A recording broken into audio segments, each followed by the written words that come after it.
the world and the sales industry is actually f***ed. And it's designed in a way that most people are not supposed to succeed. I think the deeper reasoning behind it is that 5K a month closer and 20K a month closer, there are only two differences that I've seen so far. Being and being in the call is a must. The reason why I got so good at objection handling is because that is one of the key indicators whether I know someone's gonna succeed or not. Handle and that's the biggest thing. Most people don't take their career seriously. It takes forever for them to get to their goals because one of our new students, before he came in, his close rate was 9%. He went from 3K a month to 15K a month in 6 days. It's not rocket science. there are only a few that are actually consistently making 5 figures per month because when we look at the most successful closers, like the closers we know, or students, for example, that are making 10K, 20K, 30K a month in commissions, they have this one thing in common. And we're not talking about skill set like objection handling, tonality, the questions. We're not talking about doing follow-ups. We're not talking about even being on a good offer. This one characteristic we found is probably one of the most biggest indicator of success. And one thing is the ability to handle emotions. Okay. And so think back to the moments right now where you get off a call and you get hit with an objection. It's like you think about it and you're like, fuck, what did I need to think about? He said he needed to do it. And then you get frustrated. You feel that burning sensation inside your guts. And then you let that affect your whole day. You let that carry that to your next call. The next call you don't do too well. And then the bad call turns into a bad day, a bad week, even a bad month. And so when you let emotions get in the way, there's actually a very feminine characteristic. And so in this episode, we're going to talk about why that is happening and what to do about it. That way you can actually close more deals and make the money you want to make so you can get the Lambo that you want. All right. So why are we talking about this first place? First and foremost, before we get into that, Jun, where are we? Where are we right now? Where are we? Fucking Dubai. We're back in Dubai, you know. We're back in Dubai. And more importantly, we're back in, well, I just got this new apartment. And so I'm pretty happy with this apartment. So when I first got to Dubai, I was in this 1 bedroom, as you know.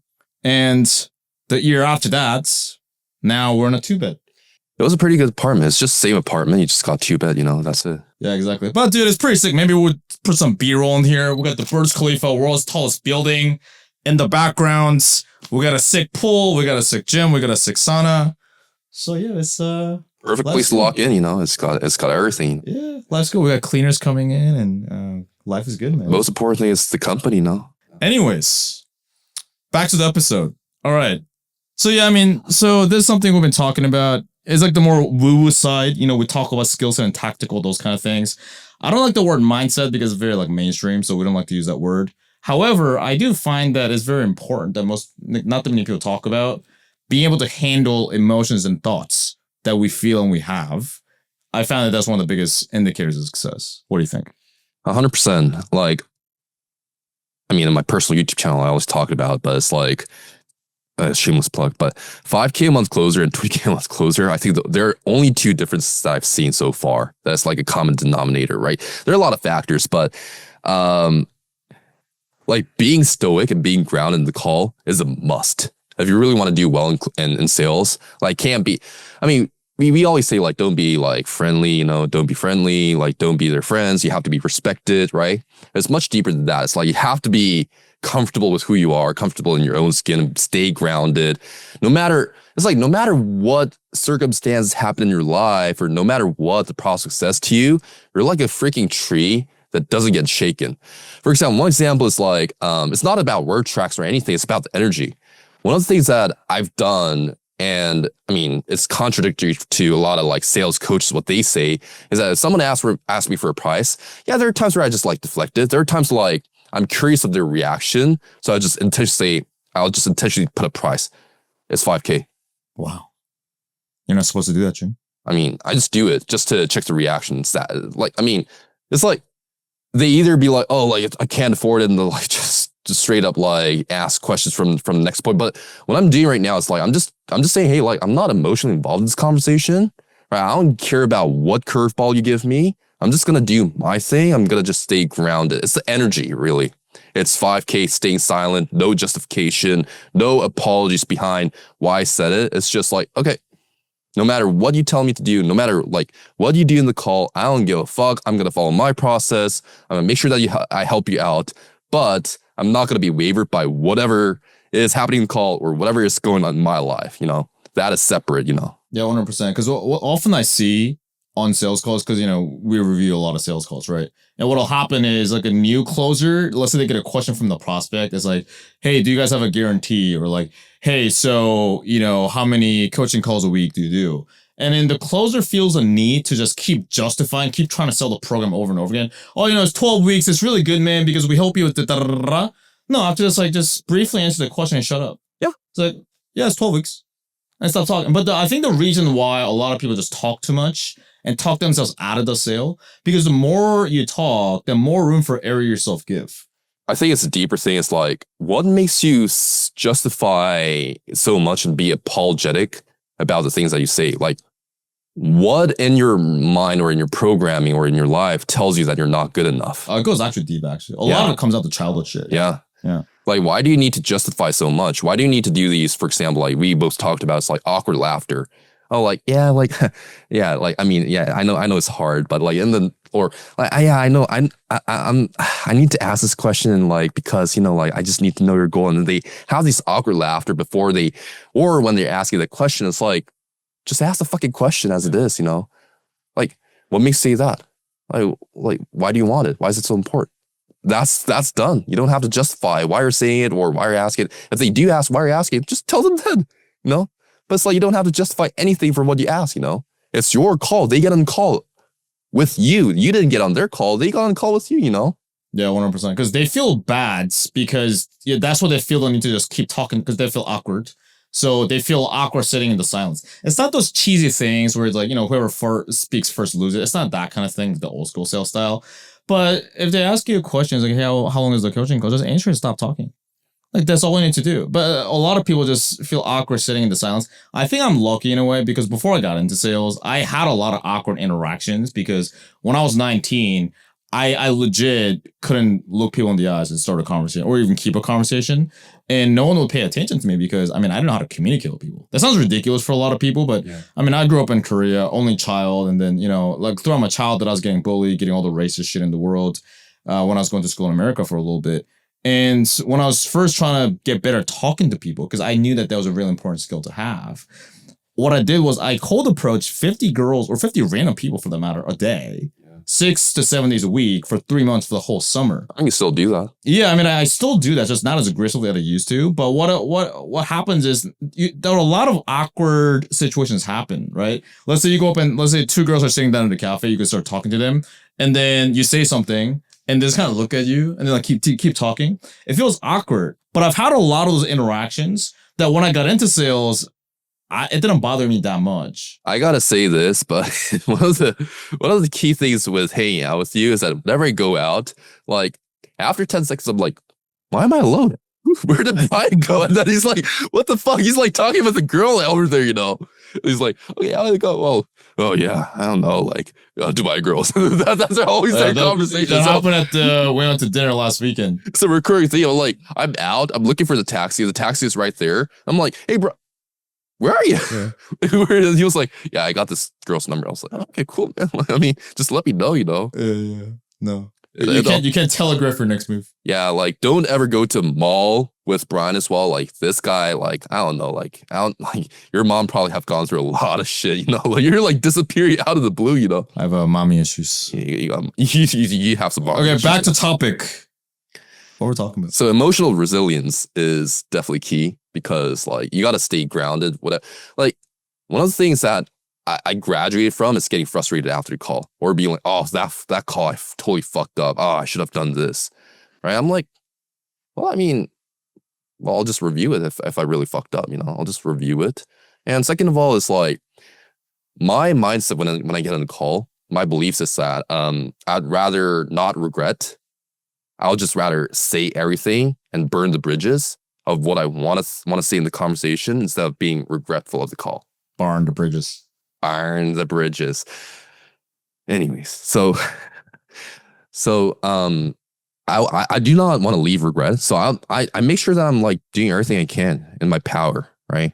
Just because the prospects told me, hey, I don't have the money, Like, there's no reason to be irritated about it. There's no reason for me to be irritated at the fact that the person doesn't move forward. I'm gonna do everything I can to, shift their beliefs. And if I overcome that objection, I overcome that objection. If I don't, well, it's probably not meant to be, But I've done everything I can, in my capacity. So I'm proud of it. Yeah. Then I'll just increase my skills. That's it, Yeah. It's just linear as that, right? And if something feels so overcomplicated, it's really not that. You're probably overcomplicating. It's just dumbed down. It's as simple as you think it is, right? If you just couldn't close that person, come from a perspective of, oh, I get to improve my skill set. That's it. And then one of the things that I also talk about is just get fucking laid. Yeah. For fuck's sake. Like, why is that important? I don't know if it's important or not. It's just like, getting laid. It's just one of your it's just one of your like must need desires, right? 3 key things like what? Eating, sleeping, and sex, right? Just have those needs fulfilled, like there's always life outside of your calls. Don't get so stuck in your calls, like it's just because you have one bad call doesn't represent who you are. Yeah. Right. Like in front of your family, you could be a proud son, right?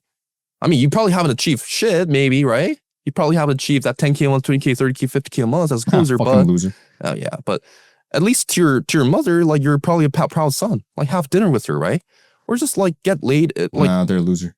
Yeah, well, talk about some bullshit. Like what I like to talk about is like some fucking dumb Rihanna shit with a girl, and just like forget everything about business, Are you a Swiftie?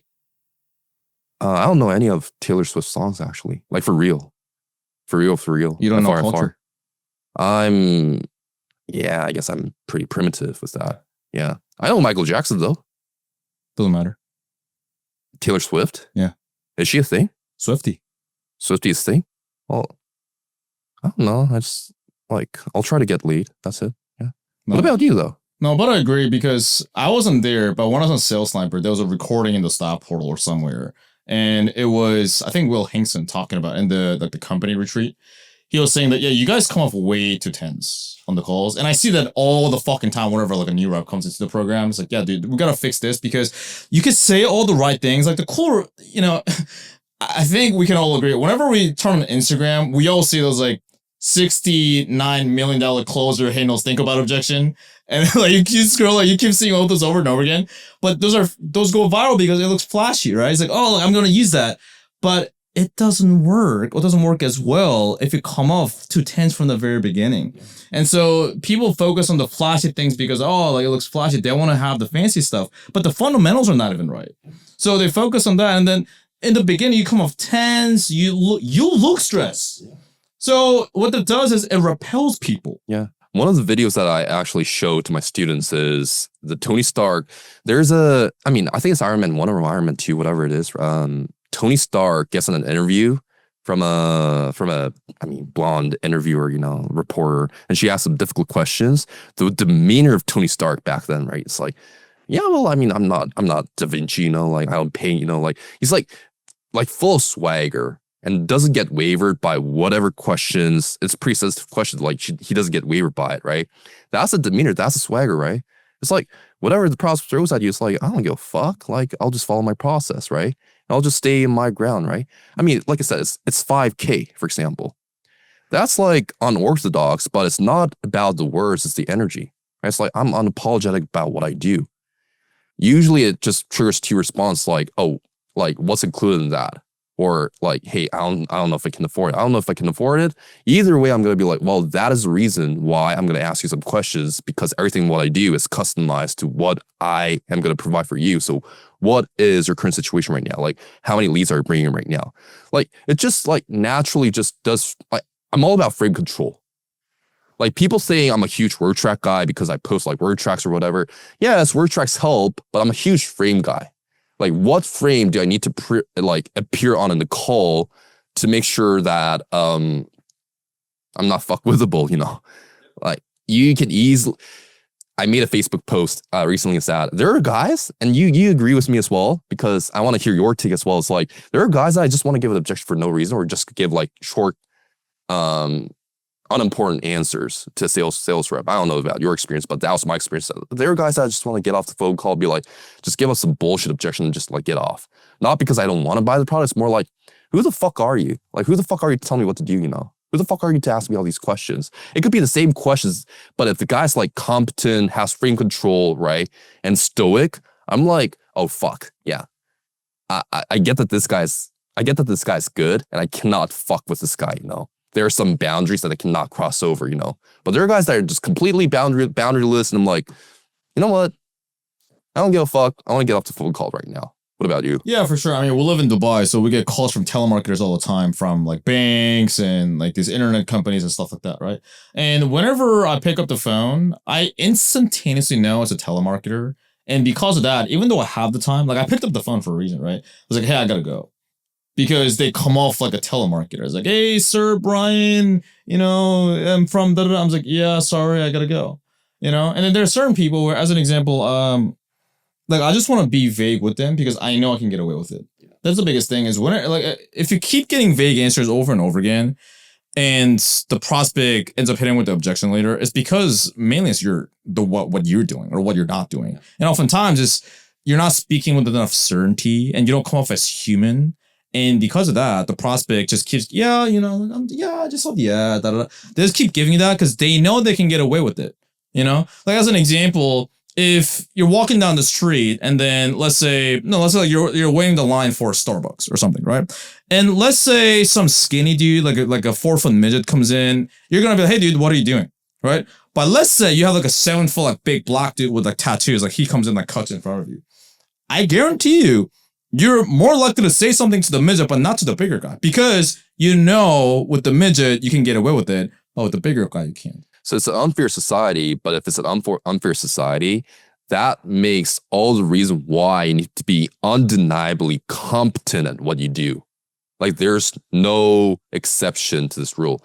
Like you say, you can vamoose your way up by like just being like decently and just like having like a good offer, but how sustainable is that? Like once the offer is like a rug pull, the offer tanks, how sustainable are you to make that consistent income? So many closers make like, let's say like 20, 30K 1 month, but I've seen so many closers not be consistent with that. There are only a few that are actually consistently making 5 figures per month because again, emotional resilience, but at the same time, they're just not competent.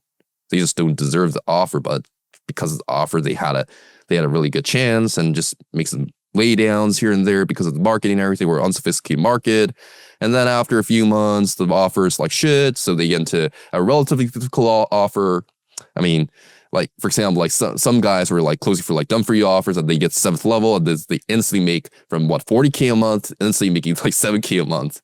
Yep. Right. Yep. All the time. So all the time it happens. Right. So you just got to be like completely undeniably competent in what you do. And second of all is be completely stoic in a call that no one can fuck around with, you know? Like, it's not about being like a dickhead, which I do recommend people to be a dickhead, to be honest, right? It helps you rather than just being a friendly dude because it shows boundaries. I'd rather have someone respect me enough that they cannot give me an objection than me being like so friendly that they walk over me all the time, right? Honestly. Like, because, I mean, like, let's face it, right? In objection handling, for example, I say no nowadays. I just say no. When someone says Why like, did you not go think about it? yeah, no. No. I'll justify why even. I just say no. Well, and they say like, yeah. Well, why can I not think about it? Well, why do you think I say no? That's it. Like every word that I say is concise. There's no explanation, no justification, no apologies. I'm just saying what I gotta say. And I'm just like with a straight face, just staring at them, you know, that's it. No? Like if they don't buy it, but I'm gonna show boundaries though, right? I'm gonna be like showing like, hey, I'm not a walkover. I'm not a bitch, you know? You're not?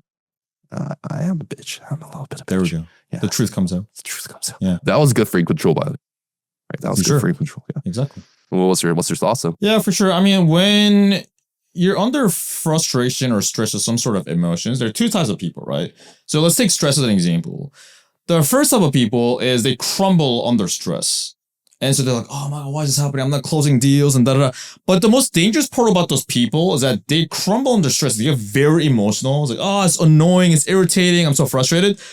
But they don't take action, which is the worst combination of all. So you're getting swarmed in your own emotion. You're drowning in it and then you're just hating your life. At the same time, you know you need to make some fucking changes. You know what I mean? In terms of if you cannot figure out on your own, go invest in a mentor or somebody. It doesn't have to be us, but that's what I do. Right? No, it has to be me. I'm sorry. Okay. Yeah. Core seller, final boss. But I'm saying like some sort of action and change needs to happen. Otherwise, I mean, you're smart enough. If you're watching this, you're not dumb. You're smart enough to know that what's the definition of insanity? Or keeping the same thing over and over and expecting a different result, right? So the problem is certain people, they get crumble under stress. At the same time, they don't do shit about it. So they go in this downward spiral, right? So they get frustrated after a call. The next call goes to shit. Why do I suck? They're self-doubting. Should I even be in sales? Why do I even bother? Maybe I should have done fucking drop shipping. I'm gonna do e-commerce. Bobby, I'm gonna do e-commerce. No doctor. E-commerce. I'm gonna be a millionaire. Shout out to Kishan, by the way. He has the funniest. He has funniest. I enjoy it, by the way. Yeah, it's like no pani puri for you. Anyways, yeah. So it's like, man, maybe you know my parents were right. Maybe my friends were right. Maybe you know I should have got to the job. Like you're doubting yourself within this downward spiral, right? And there's the other type of people where they feel the frustration. It's not like they're robots and they don't feel emotions. It's that they feel the frustration, the fear, or whatever it may be. It's just that they do what they're supposed to do despite of feeling those emotions. As an example, if they have this frustration and stress, like, okay, this sucks. I don't know what the fuck I'm doing. I need to get help. So who's the best person who can help me with this? Okay, I think this is the person. And also on a side note too, we both agree with this, which is whenever a new student comes into the program, and that new student is very motivated and very excited, now I get skeptical and worried. Yeah, 100%. Because you think the opposite, right? Oh, you want a student that's motivated and excited and they're like all pumped up. No. Because I found, even when I was selling for different offers, the most excited people, they would disappear after like a week or 2 weeks. Yeah. And they're nowhere to be found. Yeah. Right? And then they're complaining a lot. They're like, oh man, nothing's going wrong. Because what happens is if someone's very overly excited, it means their emotional ups are very up.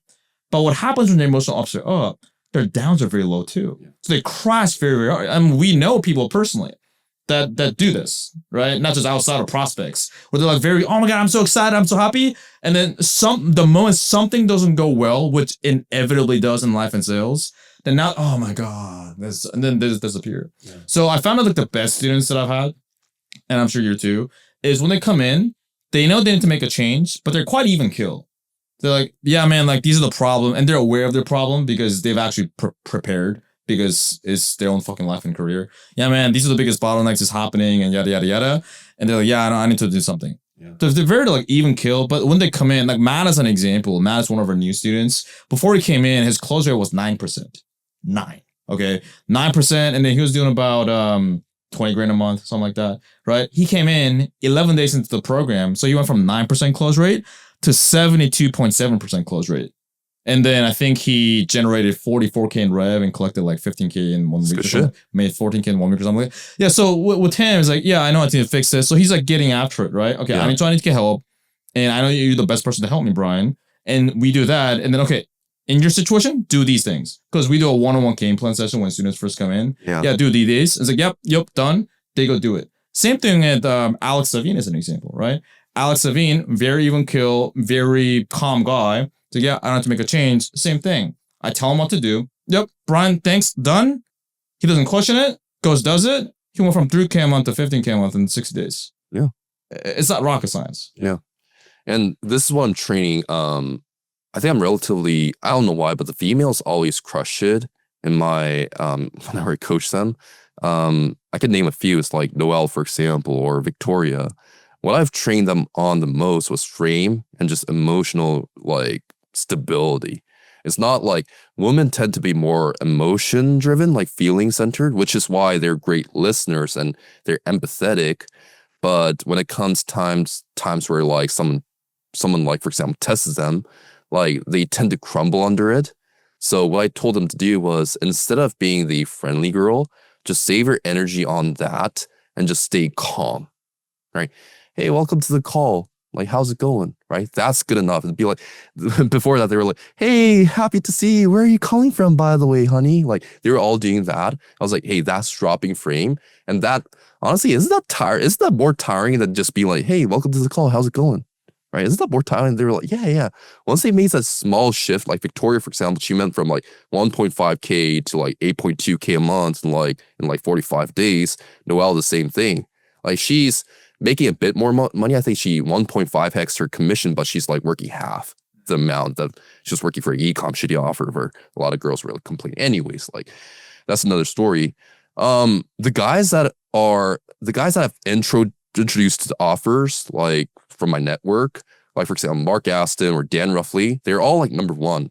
And the other closers, not like they're getting trained by these big names. We all know those guys like scriptless selling or whatever bullshit it is, whatever, My guys are crushing it, It's because what I see from them is like they're very emotionally stable though. Yeah.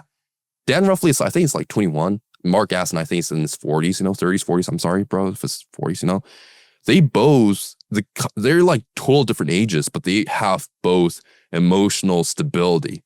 Just because one bad thing happens to them, they don't get wavered by it. They're like, instead of they ask for, hey, like June, I had this problem. How can I do to solve it? And it's very specific questions also. It's like a problem solution oriented mindset of be like, problem, bitch, whine about it, Yep. 100%. I think also too, most people don't take their career seriously. Yeah. You know what I mean? So people say like, oh, I want to make this much. Okay. How many deals do you need to close? I don't know. How many calls do you need to take? I don't know. How many calls need to be booked in your calendar? I don't know. Well, then you don't want your goal. So don't say you do. So I think one of the things that you were saying is that a lot of people want the goal, but the actions don't reflect it, right? Yeah. One of the things that I keep on thinking about all the time, and I'm probably making it a reality at one point because I just can't stand it. Because people say like it takes time to be good. Yes and no. It needs to be relevant time. What I mean by that is it's more commitment and obsession than actually time. Because you think you're putting in time, but you're spreading out for 2 years instead of getting shit done in 2 weeks and paying your dues. Like I keep on thinking having this idea is that I say it hypothetically right now, but it could be a reality at one point. I don't know, but it's like, imagine I lock in a bunch of my students for 2 weeks in a mansion all together. We don't do anything. We just stay inside the room and just 12 hours. We just shout out our script 100 times a day. We role play with each other over and over again, like do round tables and we apply for jobs, 10 jobs, 20 jobs, 12 hours. We just do that locked in. We eat shit and just do that, every single day for 2 weeks.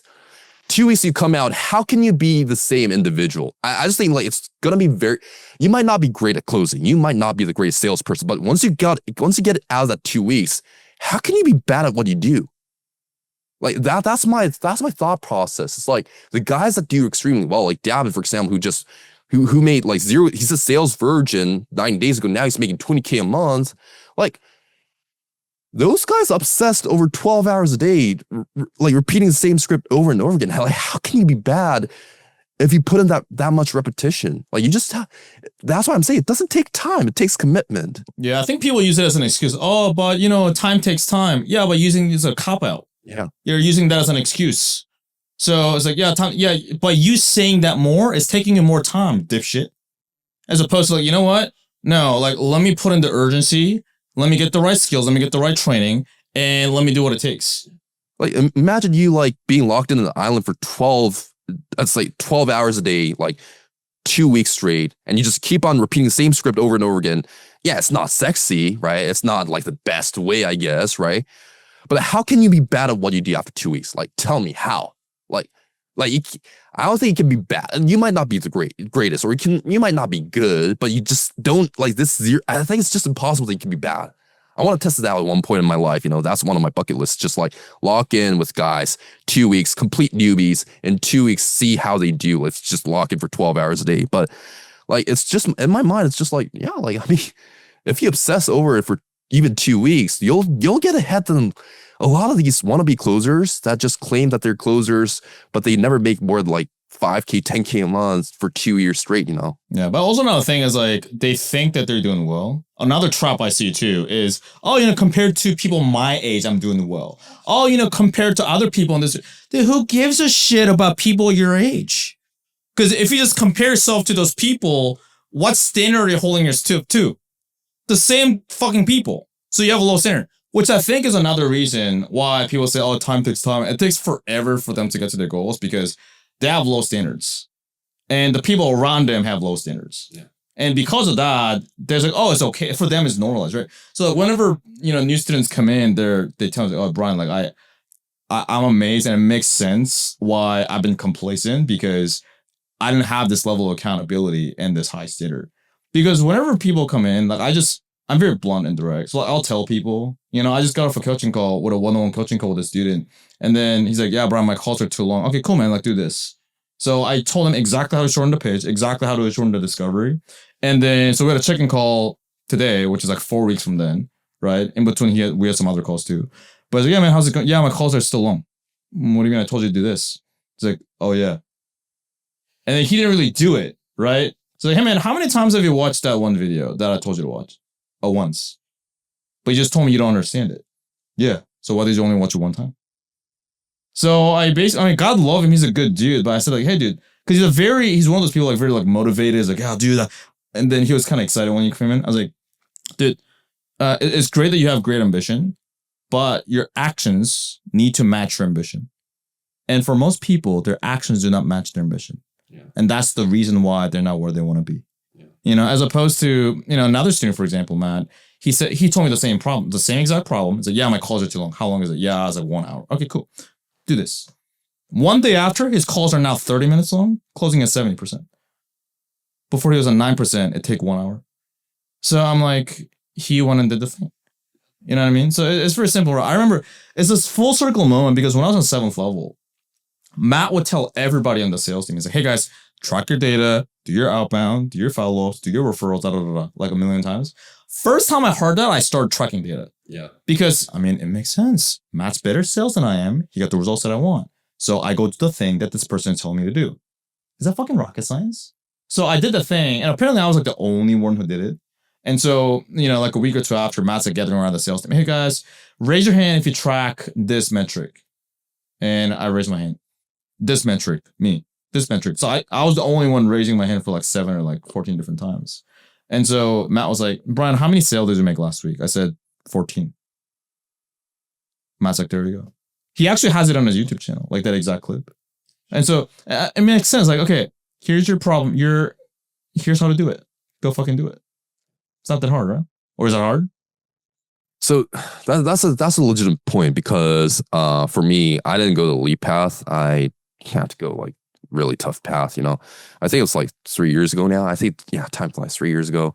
I got an offer, 2 offers, by the way.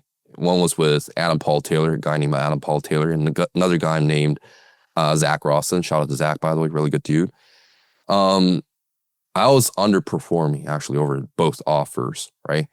I don't know, like what was going on, like just everything went wrong, like just luck, just skill set, I'll take the blame. Everything just went wrong, right? And Adam was saying, hey, like guys do outbounds, by the way. Like for me, even before he was saying do outbounds, because I was already doing outbounds. Like my calendar was filled with like at least 6 to 9 calls a day, and I was doing more outbounds than the actual setters, And I always send Adam and Zach like how many outbounds I did that day. I would always average in total like 200 to 300 dials a day, every single day. Now, eventually didn't make it work with the offers, got fired, toughest time of my life, But they both respect me, not because of my performance. They understand that a lot of factors contribute to my performance, but they respect me because I was the hardest working motherfucker in the team. That was it. Like before they even told me to do it, I was doing it. And I'm telling the same thing to my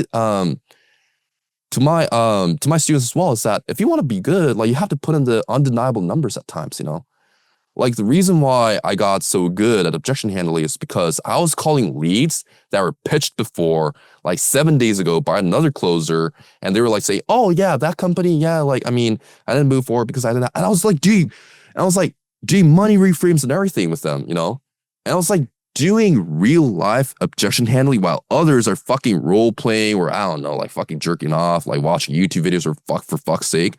I was training with real life people, at least 5 to 10 people a day. Objection handling. And that's how I got super good in a short amount of time because I was putting in the numbers. Like I got objections face on without even discovery, without having the chance to discover. Oh yeah, I didn't move forward because of this, or because I did this. And it was objection handling, from the very get-go. But it's like, that was the level of hunger that I had. That was the level of obsession that I had, I would just put in more numbers if things didn't go my way, or if someone told me to do it, I'll just do it. Did I? Of course I didn't want to do it, obviously. Like, my emotions back then was like, everyone else was making sales but me. So for some fucking reason, like, it wasn't just working.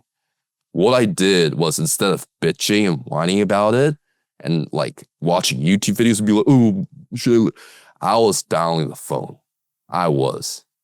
Like, again, Zach Rawson and Adam Paul Taylor, you guys can cross-check if you want to. Like, these guys know how much I was outbound, how desperate, how hungry I was to make shit work. Aren't you supposed to just like cancel calls if they don't have like 20 grand in the bank and just only take inbound calls and no follow-ups, because only shitty sales reps do follow-ups and only shitty... We know a guru. Only shitty reps do objection handling. What's follow-up, by the way? So what's outbound? So apparently you're not supposed to take calls unless they have like 20 grand in the bank. Otherwise you cancel a call, sending them an email. And you're not supposed to do outbound and follow-ups. And you're not supposed to do objection handling. What are you supposed to do?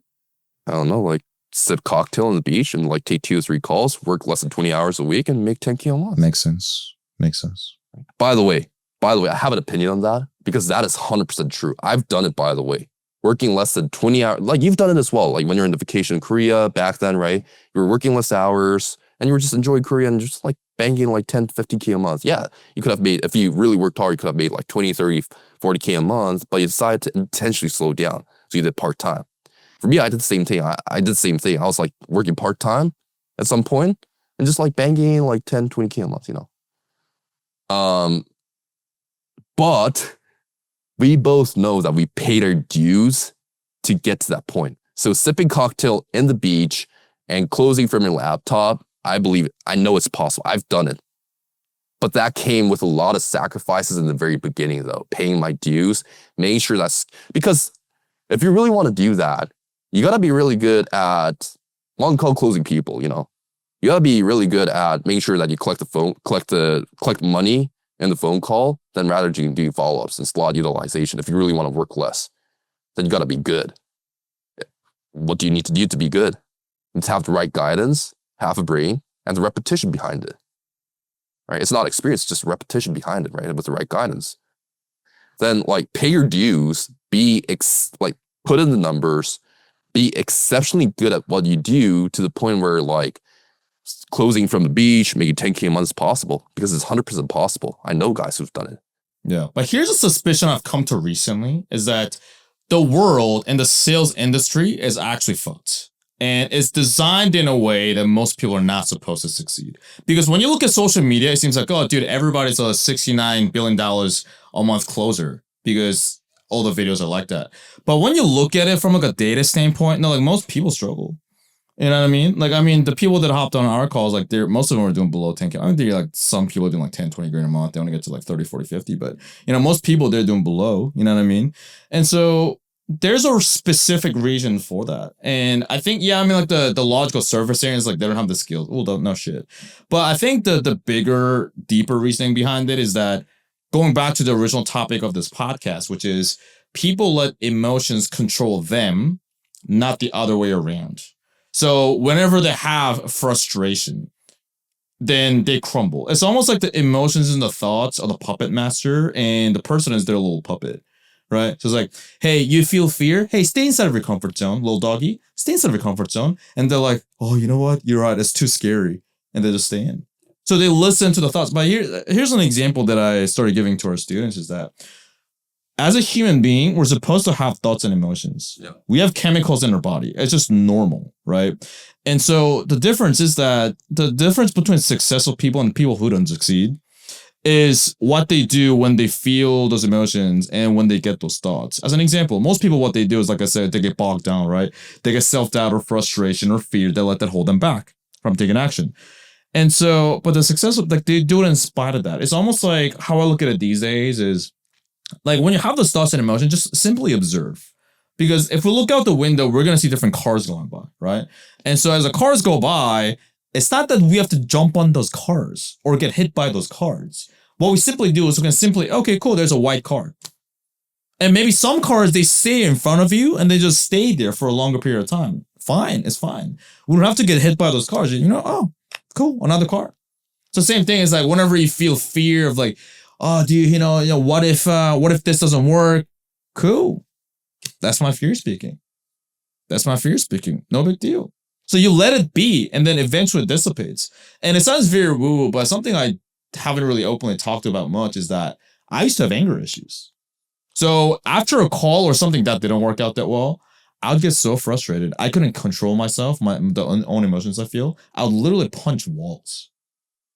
I literally punch walls and like throw shit into the ground. Like, what? Like it was pretty bad, right? And so that doesn't obviously help. And so I mean I've gotten mentorship from that. I've done my own inner work, if you want to call it that. And so I've gotten better like simply observing it. And that is one of the key indicators whether I know someone's going to succeed or not. Yeah. If one's ability to handle stress and emotions. Yeah. And that's the biggest thing. Because dude, if you look at like the most successful people, like the problems you're facing right now, like the problems you think you're facing right now, they're not that big of problems.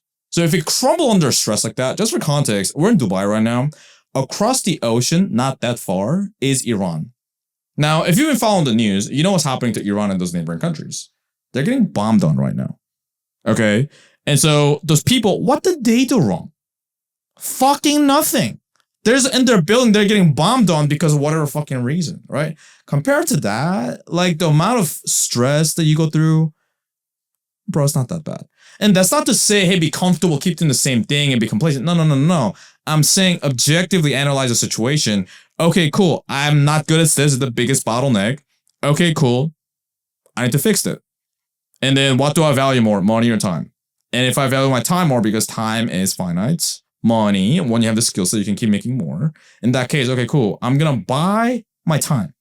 So I'm going to pay somebody who knows what the fuck they're doing so that it doesn't take me 3, 5, 10 years to get to my fucking goal and live the life that I want. I can do it a lot sooner, at least have a higher probability.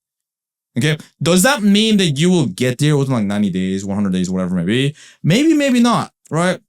One thing, I remember I was talking to a lawyer, right? I told you that story. And I was talking to him about getting a visa. And then he's like, hey, dude, what do you think is the possibility of getting a visa within my circumstances? Fortune teller reframe. And he said, whoa, if I could see the future, I'll be fortune teller, not a lawyer. And then the way he said it in Korean, I was a Korean person. The way he said it in Korean was like, so I just like, we were in Bali, we're sitting in the cafe. I just like started laughing. But yeah, like we don't have a crystal ball. So the only thing we can do is doing things that would probably put us in a better probability and position to get to our goal. That's the only thing we can do. And the people that succeed and make a change in their life, they actually move with urgency too, right? I mean, we always talk about sales as a mirror, it's congruency. If you're trying to build urgency with your own prospects, if you know that for the prospect, it's the best for them to take action now and not later, are you doing it for yourself? Take a deep, hard look at yourself, you know? So, I mean, I'm not perfect either, but I have an extreme high level of urgency with my goal. And I do everything possible to get to my goal. I was like, at this point, I've spent over 300,000 US dollars in courses, coaching, and mastermind. Did all of them turn out well? No, not really. But even the ones that didn't turn out well, I was like, you know what? I at least learned something from it. And if we look at the overall picture, that added a brick to the staircase of what I needed in order to get to my goal. You know, and I'd rather do that than the pain of regret, just sitting there and just like, I don't know about you, but I have a different perspective on time because when I was 21 years old, I had a best friend from high school that passed away when he was 20.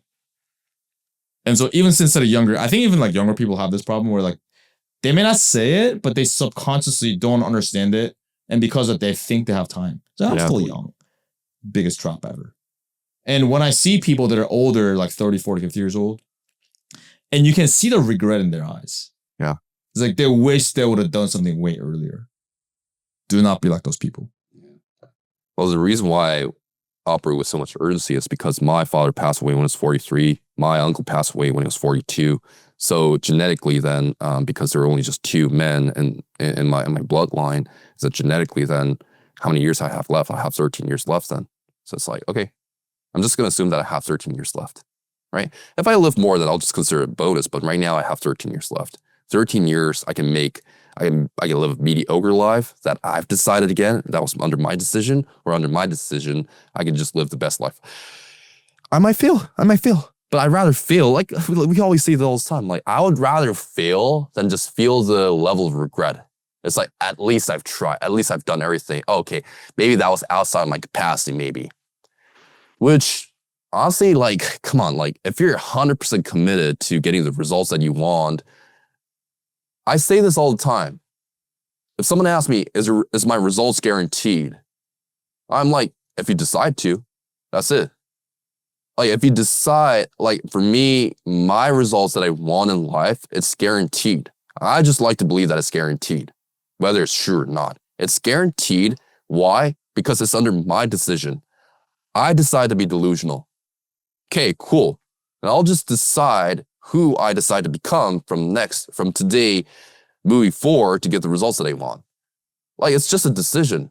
Who you want to become, what results you want to get, how delusional you want to be in terms of getting the results that you want, how much the actions will follow through automatically. You decide. You can either decide to be delusional of the fact, because like you make it or not, it's not like 1 + 1 is 2. It's not actual facts. It's you can either make it or you cannot. So it's not facts. It's not like written in some like fucking stone or whatever, right? Then if that's the case, if that's not like 100% truth, then either you make it a truth and be delusional of the fact that you can make it, or it can be delusional of the fact that you'll never make it. Either way, it's just both delusional. I'd rather choose to be delusional that I'll make it and just follows through with my actions, words and my actions follows through, Yeah, 100%. I mean, this is gonna get more rude, but you can shape reality to how you want it to be. Yeah. And so it's funny because I was telling you about this. Pretty much everything I put on the vision board became true. Because I was looking at my old stuff, my old Google Docs, and my old like whatever I wrote down, and I found the post of when I bought one of my first ever courses of back in 2019 or something like that. And I was like, I want to make 100 grand a year. And I was like, yeah, that's a big achievement for, like people from Korea, where I'm from, da da da. And then I ended up doing that, And then I said, like, in my old videos from like 7 years ago, you can see me vlogging, like me still living in my parents' house. Say, hey guys, I want to make money online. I don't know how I'm going to do it, but, and then I'm like, you see me struggling. I'm just like, oh God, guys, was it so hard? I'm doing that. It's like, you know what, but I'm going to keep going. And then like all those things came true. Like this exact apartment, I put it on my vision board and I made it true. And the first apartment I got in Dubai, I also put that on the vision board. I knew exactly what building I wanted to live in. I knew what country, what city, what neighborhood, what building, what apartment. That's the thing. And I think most people are not specific with what they want. Yep. They're like, oh, like sky's the limit. Oh, maybe this, maybe that. No. What the fuck do you want? The sky's not the fucking limit because we're not infinite beings. We're confined under a factor named time. We are not limitless. We have a limit because of time. Like people say, well, can I do both and do this? Can I go to college and graduate and then do this? No. There is a thing called time. You either make a decision. That's why there's a thing called opportunity cost. You either make a decision on living your life based on your own terms, based on the belief system that you are going to make it, or you don't. It's up to you and your beliefs, your decision, what you can achieve. You decide. You define that, Yeah, for sure. So yeah, like you can define it. So I had this on my exact fucking vision board, and I had a vision of me being on a yacht with my friends. And then like now we do that. You know what I mean? And going to a nice restaurant. Now, like whenever we go out, like how much do we spend on average for dinner? Last time, like shit, I spent $700 with you, for fuck's sake. I just pretended I forgot my wallet. Oh, dude. No, I should have done the Dubai girl thing, which is like when the bill comes, I should like put on my purse and be like, start doing my makeup. you're not proactive. I was like, hey, take my card, and the guy took my card. No, I was after. like, no, dude, take. Where's my fucking card? Hold on, man. I don't know what's happening. Yeah, but for me, it's like, oh, yeah, I'll make that back. I don't give a fuck. Yeah, Yeah, but I mean, like, like, dude, yeah, I I mean, mean- yeah, I mean, whenever we go out, like, we just alternate just randomly, right? Sometimes you pay, sometimes I pay, and stuff like that. And like, yeah, it'll be like anywhere between like $200 if it's really low, then maybe like $400, like $1,000, like for like a dinner. You know what I mean? And or like if I like the other day I took like like several people out, right? I think it was like 6 people in total at like a nice restaurant here in Dubai. Good steak, amazing frozen yogurt, and the bill came out to like $900 or like $1,000. But I'm like, whatever. And that's another thing. So another weird thing is I just believe that if we just give without expecting things in return, like good things happen to you. Yeah, But I don't do it because I'm expecting something in return. I just like, want to do it. And I've developed that habit even when I was broke, even when I didn't have that much money. I just the habit of whenever I go out with like new people as an example or people in general, I just pick up the bill. Yeah. Not just now when I have money, but even back then. And when I didn't have much money going on, because I just always believe in to just give value. Because I mean, as a side topic, how often do people come to us trying to take something? For nothing. Like people that we don't even know that well, they just want to take. Hey, Jun, do you have this? Brian, do you have this? Can I get this from you? And like they're not even our client, they're not even our student, and it's like random people, and they just keep doing that, and they give nothing in return. And so for us, it is what it is with the position we're in, where it's like it's normal now. It's like whatever, this is our position. But I don't know. I always believe in give value first. Like give value as much as possible. I mean, I'm a human being, so maybe I'm not. Somebody's watching. It's like, oh, Brian, you didn't do that, but I try to do it as much as possible. yeah. On a side note, though, like I think that's one of the key factors on how to know whether someone's really want to take from you or someone who actually wants to build a relationship with you. Shout out to Hannah, by the way. For example, like there's nothing that we've necessarily I picked the bill for her like every time we we hang out or everything, but like she's like does some great things for us, like a lot of things, like she invited to parties or whatever, right? Like wherever you like, I don't know, like I wasn't there, but she would like invite you over to like some place as well, like she there's only a few people that actually like reciprocate back. I think that's one of the key things to know whether someone's actually going to be your friend or not nowadays. Just give, and you don't expect anything back, but you can see who's going to stick around or who's not eventually. Yeah, I mean, Hannah's a real one, and I don't say that. I don't say that very, very lightly. I'm like very selective with who I say that, but she's a real one. I especially in Dubai, like such a Dubai female, like very, very rare. Yeah, like I mean, human beings in general. But also, what I noticed as well is that's also another indicator of success. I found when people just give value without expecting anything in return, they just like give. Yeah, I found. But people that are in like scarcity mindset, they like to hold on to things. So I gotta hold on. I gotta like keep saving up, and say, I gotta take this from this. Like they just want to like take. And what that does, I'm not getting into another woo-woo territory, but I think in a way, life, universe, God, whatever you decide to believe in, they kind of see that you're in lack and you're in scarcity, and they put you more in scarcity, in a way. But I found that whenever I was just giving, long term, it's just like I don't know, like the life and universe, whatever. I call it life. Life just gives me more, And maybe going back to your point is because I decide to look at it that way. There's a term called self-fulfilling prophecy, meaning that if you believe something is true, then it'll become true. Yeah. You know what I mean? And another thing too, I was just talking to another student about this on a one-on-one call. And then, whenever you get self-doubt, right? Whenever you have like a bad day, week or month or whatever, you've been in sales or in life in general, you're like, man, why do I even bother? Maybe I should go get a 9-to-5 job, or maybe I should it's sales for me. When am I going to start seeing success? I see it as the life giving you a test. So as an example, so in the dating world, there's a term called the shit test, right? Which is, let's say you go talk to a girl and the girl's going to say like just like the reporter example you get from Iron Man. It's like, right? So, hey, well, I'll just say, people calling you that you're a bad person because you make all these weapons. And Tony Stark didn't say, well, I actually do all these other good things that he didn't try to logically justify, because that lowers his status. And it just means that he's not comfortable with his own skin. But what Tony Stark did was like, what they say, yeah, listen, I mean, the world's not a perfect place. The moment the world becomes a perfect place, I'll start making, bricks and beams for baby hospitals. It's like a funny, witty thing he said.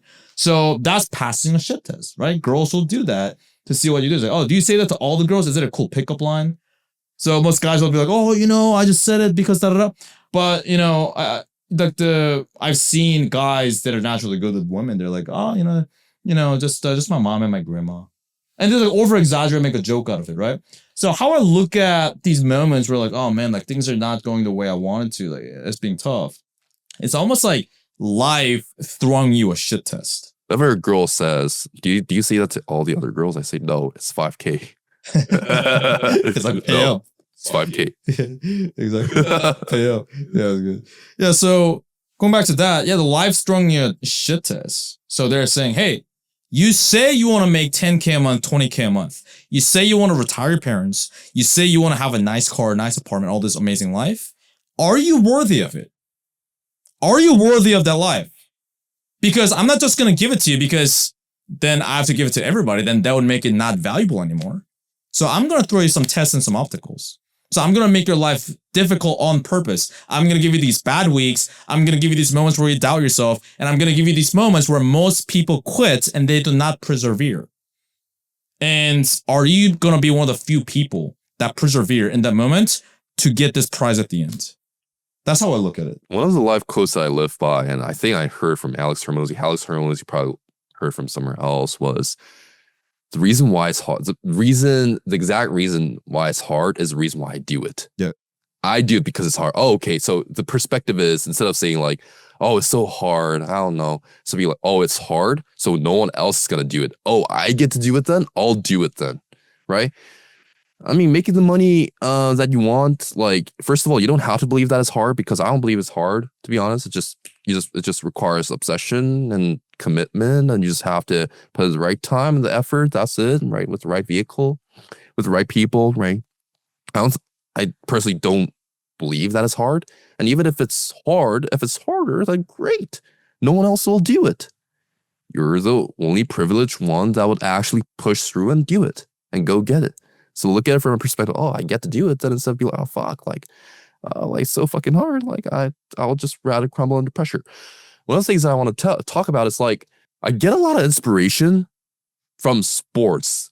The reason why I believe that the sales sports, for example, like copyright industry, everyone's like collaborative, right? Everyone's like collaborative. Everyone's so happy over there. But in the sales world, everyone's so egotistical. Like, oh, like I have a bigger dick than you, right? Oh, like 50K a month closer when they never made 50K a month or whatever, like whatever. They make 50K a month selling their course, but they call themselves 50K a month. Yeah, whatever the fuck we it know is. several people do that. Yeah. I mean, you were the second closer, second best closer for 7th level, right? Yeah.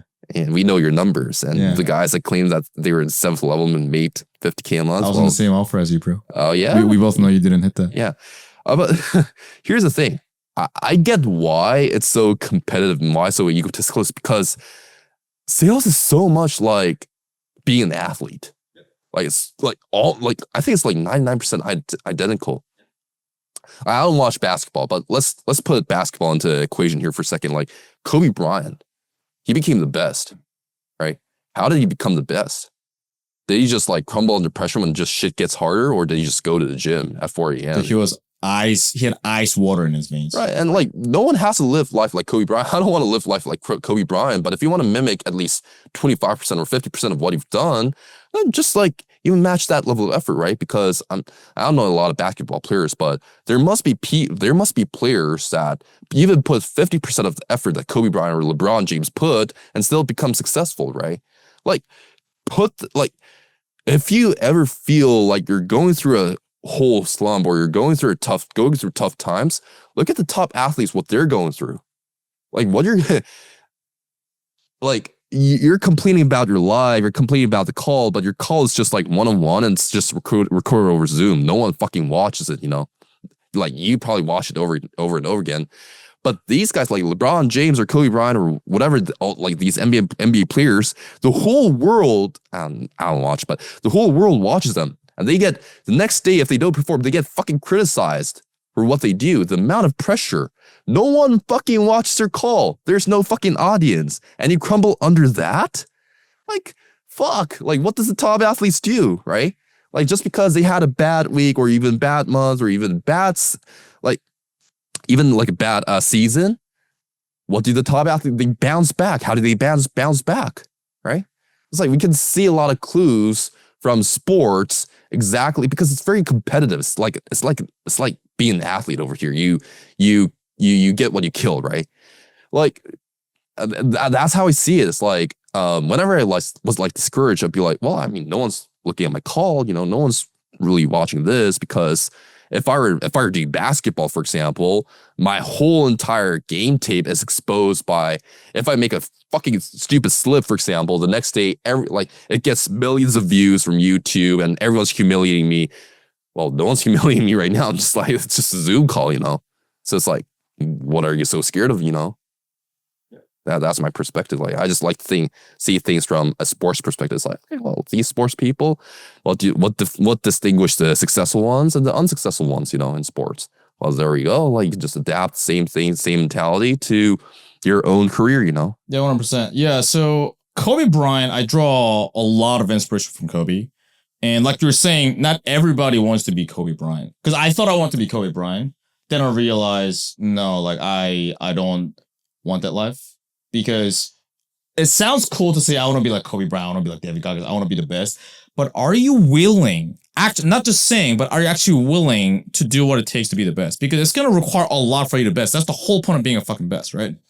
And I've had the realization when I was on 7th level because I wanted to be the best in 7th level because I've been on top closers on other offers, but being on best in 7th level is like now conquering the mountain of the mountains, right? And then I was number two. Back then, right? So these days I hear otherwise. But yeah, back then, okay, I was number 2 and there's a number 1 guy. And I was like, okay, I want to be number 1. And I looked at the number 1 guy's calendar and there's 14 calls in a row, back to back to back to back to back to back. I counted, I was like, how many is it? There's 14 in a row, no breaks, all double, triple booked. Okay, 14 in a row, not 5 days a week, not 6 days a week, 7 days a week. Not for 1 week, not for 4 weeks, but pretty much like the whole year.